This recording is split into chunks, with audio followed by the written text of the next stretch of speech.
தமிழக மக்களின் கோபம் போல இருக்கின்றது இந்த அடுப்பு. ஆம், இந்த அரசு இந்த 5 ஆண்டுகளில் சாதித்தது சாதனைகள் ஒன்றுமே இல்லை, வெறும் வேதனைகள். இந்த திமுக அரசு, திராவிட மாடல் அரசு ஒட்டுமொத்த இந்து மக்களையும் வஞ்சித்து விட்டது. இந்து மக்களின் விரோதத்தை சம்பாதித்து விட்டது. 161 கோயில்கள் இடிக்கப்பட்டிருக்கின்றன. திருச்செந்தூர் முருகன் கோவிலிலே தீபம் ஏற்ற விடாமல் தடுக்கப்பட்டு இறுதியிலே அதை மெட்ராஸ் ஹைகோர்ட் அந்த தீர்ப்பை வழங்கி திருச்செந்தூர் முருகனுக்கே அவனுடைய உரிமையை தர வேண்டிய ஒரு நிர்பந்தம். ஆக இந்துக்கள் எல்லா வகையிலும் பாதிக்கப்பட்ட ஒரு சூழலை நாம் பார்க்கிறோம். இந்துக்களே, இதற்கு மேலும் கடவுளை நம்பாத இந்த கழகத்திற்கு நாம் ஓட்டு போடலாமா? யோசியுங்கள். இந்த அடுப்பை போல உங்கள் நெஞ்சு எரியவில்லையா? வெறும் 5000 காசுதான் நம் வாழ்க்கையை 5000 10,000 அவர்கள் எரியக்கூடிய அந்த பிச்சை காசாலா நாம் வாழ்ந்துவிட முடியும்? ஒரு 10 நாளைக்கு வருமா அந்த 5000 ரூபாய்? 5 ஆண்டுகள் எத்தனை வேதனைகளை அனுபவித்திருக்கிறீர்கள். உங்கள் ஊரில் ஏதாவது ஒரு சாலையாவது, ஒரு தார் சாலையாவது போடப்பட்டிருக்கின்றதா புதிதாக? உங்கள் ஊரிலே குப்பைகளை முறையாக எடுத்து சென்றிருக்கிறார்களா? அந்த குப்பையிலே எத்தனை கமிஷன்கள் தனியாருக்கு தரை வார்க்கிறேன் என்று சொல்லிக்கொண்டு அவர் அடித்த கமிஷன்கள் எத்தனை? எந்த ஒரு தொழில் நகரமாவது உருப்பட்டிருக்கின்றதா? திருப்பூரை வந்து பாருங்கள், நாரி கிடக்கிறது. சிவகாசியை சென்று பாருங்கள், சிதைந்து கிடக்கிறது. ஒசூரை சென்று பாருங்கள், ஓடோடி போய் கிடக்கிறது. ஒட்டுமொத்த தமிழ்நாடு என்று வீணாக பால்பட்டு கிடக்கின்றது. இப்படிப்பட்ட ஒரு ஆட்சியை நாம் இத்தனை ஆண்டுகளில் நாம் சந்தித்திருக்கிறோமா?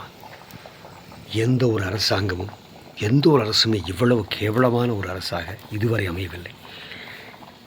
ஏதாவது ஒரு தலைவர் இருக்கின்றார்களா அந்த அரசிலே?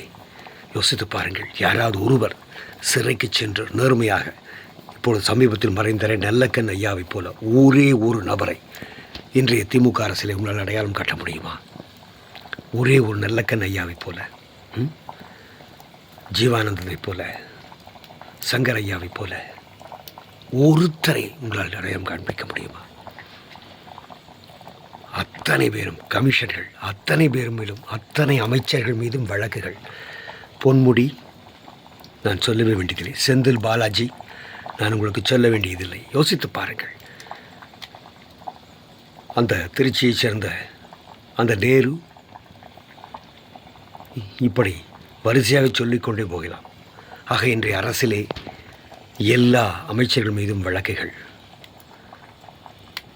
அந்த திமுக அரசிலே இருக்கக்கூடிய அந்த முதல்வரின் மகன், அவர் என்ன சொல்கின்றார்? சனாதன தர்மத்தை ஒழிக்க வேண்டும் என்று சொல்லுகின்றார்.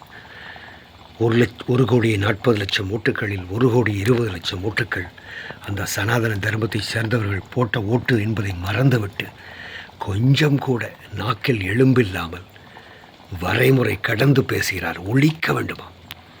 வெறும் 90 ஆண்டுகள் பதவியில் வந்து இந்த ஆட்சியில் இருக்கக்கூடிய வெறும் 90 ஆண்டு வரலாறு கொண்ட இந்த இயக்கமானது எத்தனையோ பல்லாயிரம் கோடிக்கணக்கான வருஷமாக இருக்கக்கூடிய சனாதன தர்மத்தை ஒழிக்க வேண்டும் என்று சொல்லியிருப்பது இந்துக்களை மிகவுமே ஆத்திரப்படுத்தியிருக்கின்றது.